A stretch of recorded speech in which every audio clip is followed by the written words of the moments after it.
Hello and welcome back. आप सभी का स्वागत है आपके अपने इस YouTube चैनल पर। मैं सुनील सहारण एक बार फिर से आप सभी के लिए BSTC और PTET के बारे में एक जानकारी लेकर के आया हूं।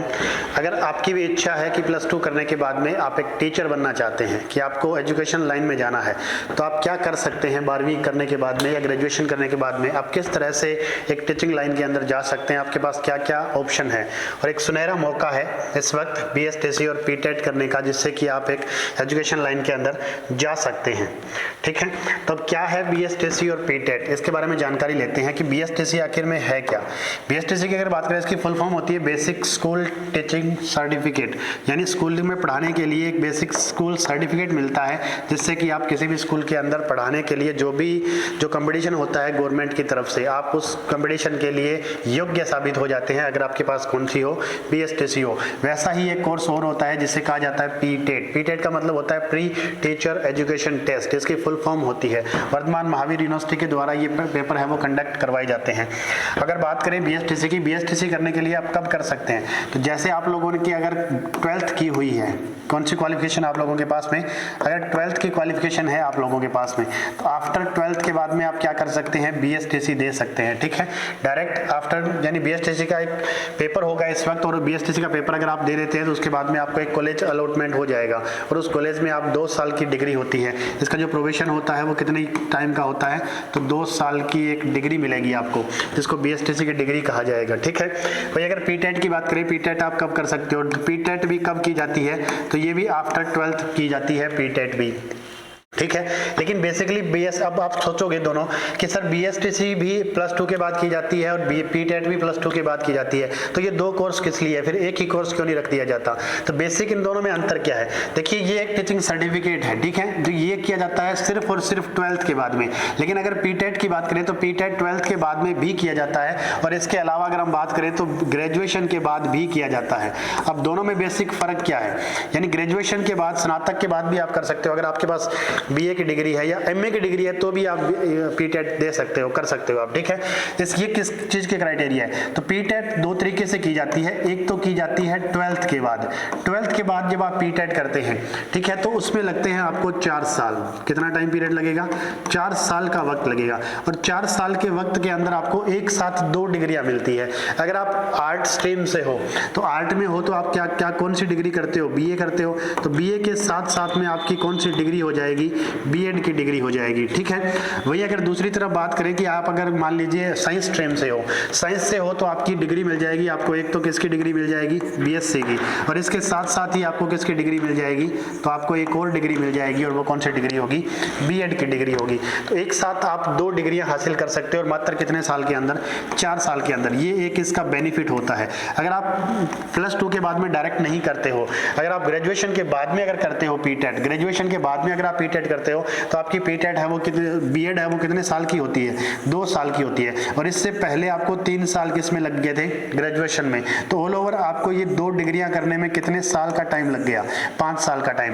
लेकिन अगर आप डायरेक्ट PTET है वो +2 के बाद में करते हैं, तो आप मात्र 4 साल के अंदर, यानी अपनी जिंदगी का एक अहम साल बचा लेते हैं, और आपके पास कितनी डिग्रियां आ जाती है, 2 डिग्रियां आप ग्रहण कर सकते हो, एक BA B.Ed की और दूसरी BSc B.Ed की। ठीक है, तो PTET का बेसिकली ये फायदा होता है। BSTC के अंदर जब आप एलिजिबल, BSTC के अंदर होता क्या है कि BSTC +2 करने के बाद में जब आप BSTC कर लेते हैं, तो आप 5वीं क्लास तक जो बच्चे होते हैं उनको पढ़ाने के लिए आप एलिजिबल हो जाते हैं। वही अगर B.Ed की बात की जाए, B.Ed की डिग्री अगर आपके पास हो जाएगी, तो आप कोई से भी बड़े से बड़े टीचर जो बन सकते हैं, उन टीचर्स की नौकरी के लिए आप एलिजिबल हो जाते हैं। तो बेसिकली इन दोनों चीजों के अंदर यही फर्क है, PTET के अंदर और BSTC के अंदर। PTET के फॉर्म है वो इस वक्त भरे जा रहे हैं, और इसकी जो लास्ट डेट है वो ये आने वाली जो 15 तारीख है, 15 अप्रैल, वही इसकी लास्ट डेट है। ठीक है, पहले 30 तारीख थी, लेकिन बाद में बढ़ा करके 15 दिन है वो और कर दी गई है, तो 15 तारीख तक है वो आप PTET के फॉर्म है वो भर सकते हैं। PTET के फॉर्म इस वक्त अप्लाई हो रहे हैं, BSTC के फॉर्म जल्द ही निकलने वाले हैं।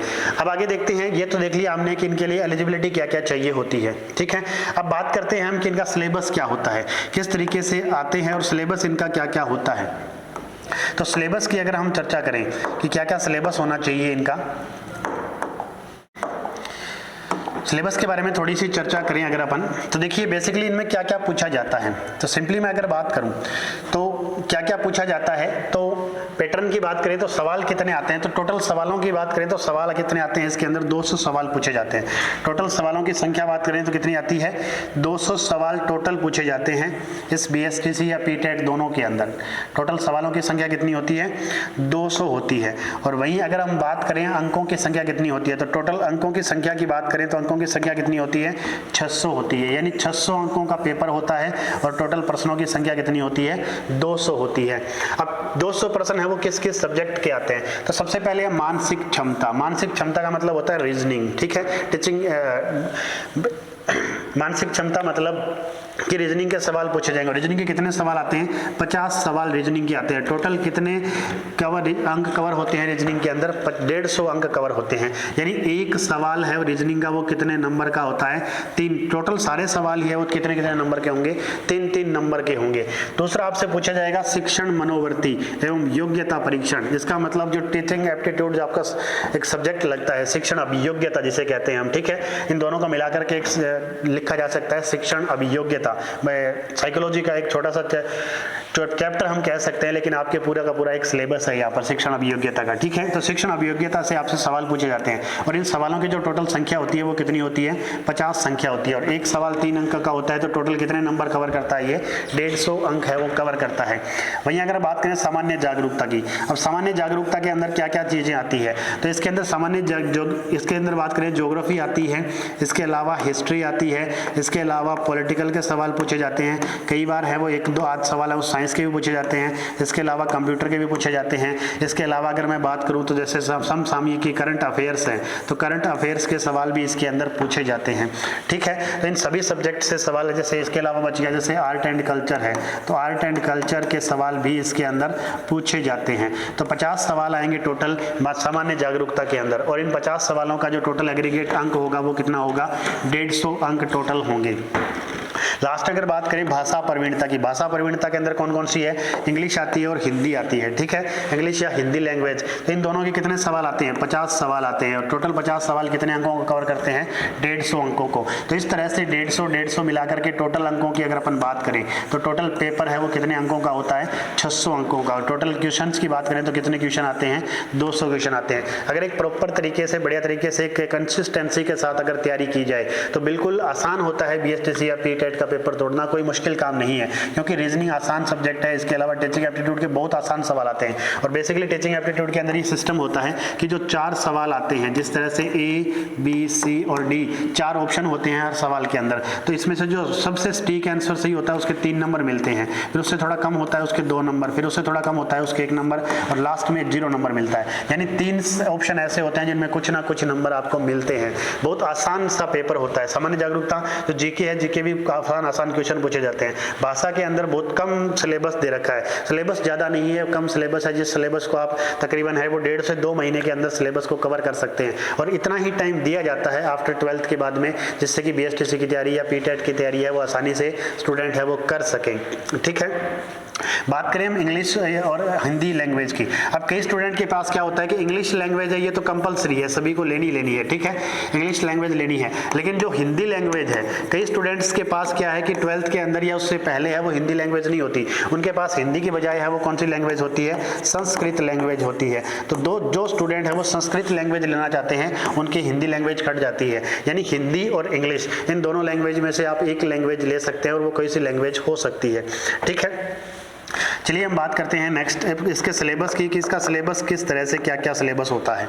एक एक सब्जेक्ट के बारे में बात करते हैं कि सिलेबस इनमें से क्या क्या पूछा जाता है। सबसे पहले हम बात करें पाठ्यक्रम की संक्षिप्त रूपरेखा की, तो सबसे पहला जो है वो मेंटल एबिलिटी यानी कि मानसिक योग्यता। यहाँ पर बात हो रही है रीजनिंग की, किसकी हो रही है, रीजनिंग का एक मेन पोर्शन है वो बीएसटीसी और पीटेट के अंदर पूछा जाता है। टोटल 50 क्वेश्चन आएंगे और कितने अंक होंगे, 150। इन सब चीजों के बारे में चर्चा हम कर चुके हैं। तो सबसे पहले क्या पूछा जाता है, तार्किक योग्यता से रिलेटेड सवाल इसके अंदर आएंगे। इसके अलावा एनालॉजी, दो वस्तुओं की आंशिक समानता या समरूपता जो होती है उस पर सवाल आएंगे। इसके अलावा डिस्क्रिमिनेशन यानी विभेदीकरण पर सवाल आएंगे। रिलेशनशिप संबंधता से रिलेटेड सवाल आएंगे।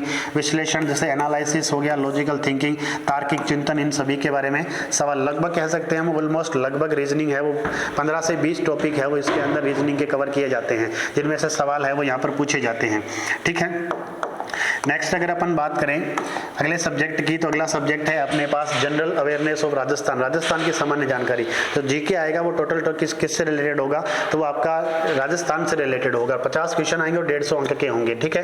हिस्टोरियल एस्पेक्ट की बात करें, सबसे पहले ये ऐतिहासिक पक्ष पूछा जाएगा, इतिहास राजस्थान का किस तरीके से है।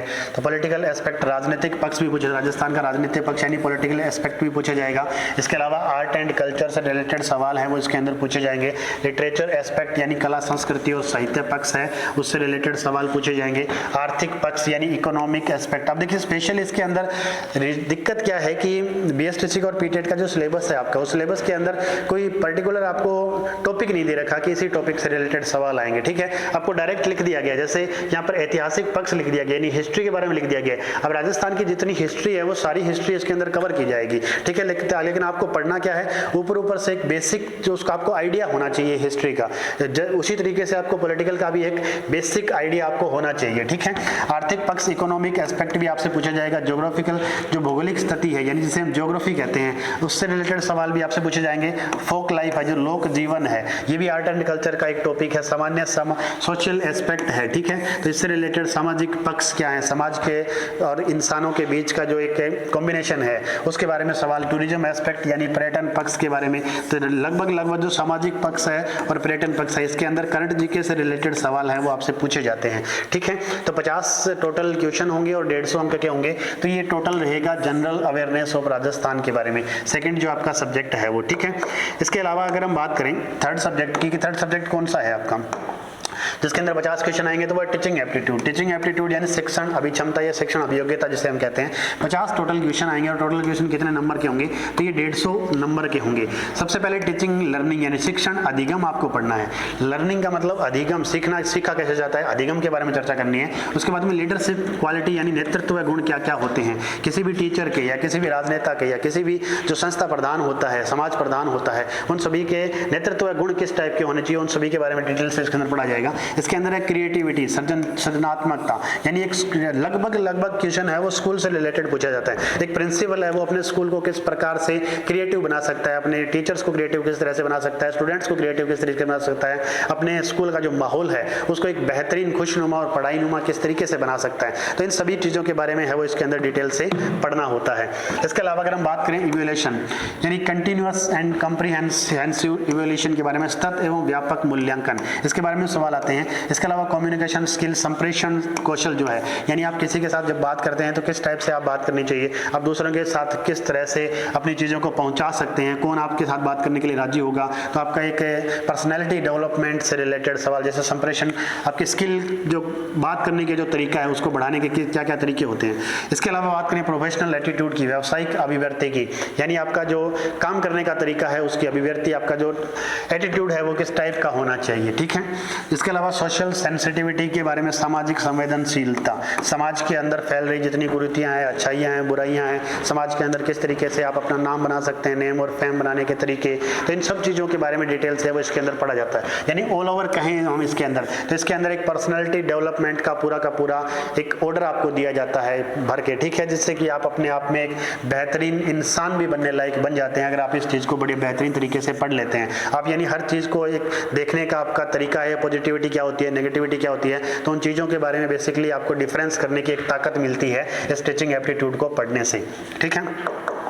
नेक्स्ट हम बात करते हैं सब्जेक्ट की, कौन सा सब्जेक्ट होता है जिसके अलावा आता है लैंग्वेज एबिलिटी यानी भाषा योग्यता। भाषा योग्यता के बारे में क्या क्या सवाल पूछे जाते हैं, तो इसके अंदर 50 क्वेश्चन आएंगे टोटल और कितने अंक के होंगे, ये 150 अंक के होंगे, ठीक है। 60 अंक नहीं होगा, कितना अंक होगा, 150 अंक होगा। लैंग्वेज एबिलिटी 60 अंक सही दिया गया, 60 अंक होंगे क्योंकि इसके अंदर टोटल 50 क्वेश्चन नहीं आएंगे, 60 अंक होंगे। 20 क्वेश्चन आएंगे इसके, कितने क्वेश्चन आएंगे, 20 क्वेश्चन आएंगे। एक सब्जेक्ट इस एक लैंग्वेज के 20 क्वेश्चन आएंगे और टोटल कितने नंबर के होंगे, 60 नंबर के होंगे। यहाँ पर जो पहले 60 अंक लिखा हुआ था वो सही था, ये कितने अंक के होंगे, 60 के। यहाँ पर ये जो लिखा हुआ है 50 की जगह क्या लिखना है, 20 क्वेश्चन लिखना है। इंग्लिश की 20 क्वेश्चन आएंगे टोटल। इसमें सब्जेक्ट क्या क्या टॉपिक हैं, पहला है कॉम्प्रीहेंशन, फिर स्पॉटिंग एरर्स, इसके बाद नरेशन, फिर प्रीपोजिशंस, इसके अलावा बात करें अपन आर्टिकल्स, कनेक्टिव्स और करेक्शन ऑफ सेंटेंसेस का कनेक्शन, इसके अलावा है kind of sentences, sentence completion, tense भी इसके अंदर पूछे जाएंगे, वोकेबलरी भी आएगी, यानी काफ़ी सारे मीनिंग्स भी आपको याद करने होंगे। सिनोनिम और एंटोनिम की बात करें वो भी आएंगे। इसके अलावा वन वर्ड सब्स्टिट्यूशन भी इसके अंदर पूछा जाएगा। स्पेलिंग एरर भी आपको आनी चाहिए। वर्ड्स अगर आप सीखेंगे तो आपको ये भी पता होना चाहिए कौन से वर्ड के अंदर स्पेलिंग किस तरीके से लिखी जाती है। तो ये टोटल इंग्लिश का जो सब्जेक्ट है आपका, उसमें टोटल 20 क्वेश्चन आएंगे। और 20 क्वेश्चन कितने अंक के होंगे? 60 अंक के होंगे। लैंग्वेज देखिए 60 अंक की एक लैंग्वेज आएगी, और इसके अलावा अगर अपन बात करें तो 90 नंबर की एक लैंग्वेज आएगी। तो दोनों मिलाकर के 150 अंक की होगी। नेक्स्ट अगर अपन लैंग्वेज की बात करें, कौन सी लैंग्वेज होती है आपकी, तो नेक्स्ट लैंग्वेज जो होगी आपकी वो कौन सी है? संस्कृत लैंग्वेज।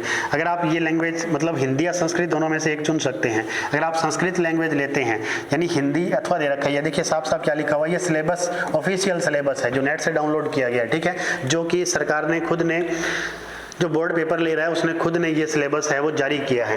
तो अथवा लिखा हुआ है, इसका मतलब या तो आप संस्कृत ले सकते हैं या आप हिंदी ले सकते हैं। दोनों लैंग्वेज में से एक लैंग्वेज ले सकते हैं। और इन दोनों के क्वेश्चन कितने आएंगे? 30 क्वेश्चन आएंगे। और एक क्वेश्चन है वो कितने अंक का होता है? 3 का। तो टोटल कितने नंबर के हो जाएंगे? 90 नंबर के। और इससे पहले जो लैंग्वेज थी वो कितने अंक की थी? 60 अंक की। तो टोटल कुल मिलाकर के ये कितने अंक की हो जाएगी लैंग्वेज? 150 अंक की हो जाएगी। तो ये संस्कृत है वो केवल प्रारंभिक शिक्षा में डिप्लोमा DL संस्कृत पाठ्यक्रम में प्रवेश लेने वाले विद्यार्थियों के लिए है, ये BSTC वालों के लिए नहीं है। स्वर, व्यंजन, उच्चारण स्थान, शब्द रूप, अकारांत पुल्लिंग, अकारांत स्त्रीलिंग, इसके अलावा नपुंसक लिंग, धातु रूप, लटलकार, लोटलकार, इसके ये सारी चीजें हैं। उपसर्ग है, प्रत्यय है, संधि है, स्वर है, समास है, द्विगु समास है, कर्मधारी है, लिंग, वचन, विभक्तियां, कारक, ये सारी चीजें हैं वो संस्कृत सब्जेक्ट जो है उसके अंदर आपसे पूछी जाएंगी, ठीक है। इसके अलावा हिंदी के अंदर बात करें तो हिंदी के अंदर भी क्या है, लगभग ऑलमोस्ट है वो हिंदी और संस्कृत का सिलेबस है वो लगभग सेम होता है। पर्यायवाची शब्द पूछे जाएंगे, विलोम शब्द पूछे जाएंगे, योगम शब्द, वाक्य विचार, शुद्धिकरण, शब्द शुद्धि एवं वाक्य शुद्धि, मुहावरे एवं कहावतें, संधि, समास, उपसर्ग, प्रत्यय, वाक्यांश के लिए एक सार्थक शब्द। तो ये सारा है वो आपके सिलेबस के अंदर कवर किया जाएगा। तो इन दोनों सब्जेक्टों में से आप एक लैंग्वेज ले सकते हैं। अगर आप संस्कृत लैंग्वेज लेना चाहते हैं तो आप हिंदी को छोड़ सकते हैं, और अगर आप हिंदी लैंग्वेज लेना चाहते हैं तो आप संस्कृत लैंग्वेज को छोड़ सकते हैं। इन दोनों लैंग्वेज में से कोई आपको एक लैंग्वेज है वो चूज करनी होगी। आई होप आपको ये बढ़िया तरीके से चीज़ें हैं वो समझ में आई होंगी। अगर इससे अब इसकी अगर आप तैयारी करना चाहते हैं BSTC की, तो नोहर के अंदर कोचिंग सेंटर है जिसका नाम है नोहर पाठशाला। नोहर पाठशाला कहाँ पर है? तो ये सावा बस स्टैंड के पास ढाका लाइब्रेरी नोहर के अंदर चलता है, जिसके अंदर आप आकर के BSTC की कोचिंग है वो कर सकते हैं, ठीक है। ये जो भाईसा है ये खुद बता रही है उंगली करके कि यहाँ पर नया बैच है वो स्टार्ट किया जा रहा है, तो आप आकर के है वो इस नए बैच को है वो ज्वाइन कर सकते हैं। ये बैच है वो ऑफलाइन भी होगा और ऑनलाइन भी होगा। आप दोनों तरीके से इस बैच को है वो ज्वाइन कर सकते हैं। अगर आप कोचिंग नहीं आना चाहते, घर बैठ कर सकते हैं, तो आपको नोहर पाठशाला ऐप के ऊपर है वो ये बैच ऑनलाइन भी मिल जाएगा। और इसके अलावा अगर बात करें हम ऑफलाइन की, तो ऑफलाइन ये बैच स्टार्ट हो चुका है, और मंडे से 10 बजे से लेकर के और 2 PM यानी 10 से 2 के बीच में टाइमिंग रहेगी। ये बैच स्टार्ट हो चुका है। जल्द से जल्द आप अपना रजिस्ट्रेशन करवा करके इस बैच के अंदर ज्वाइन कर सकते हैं।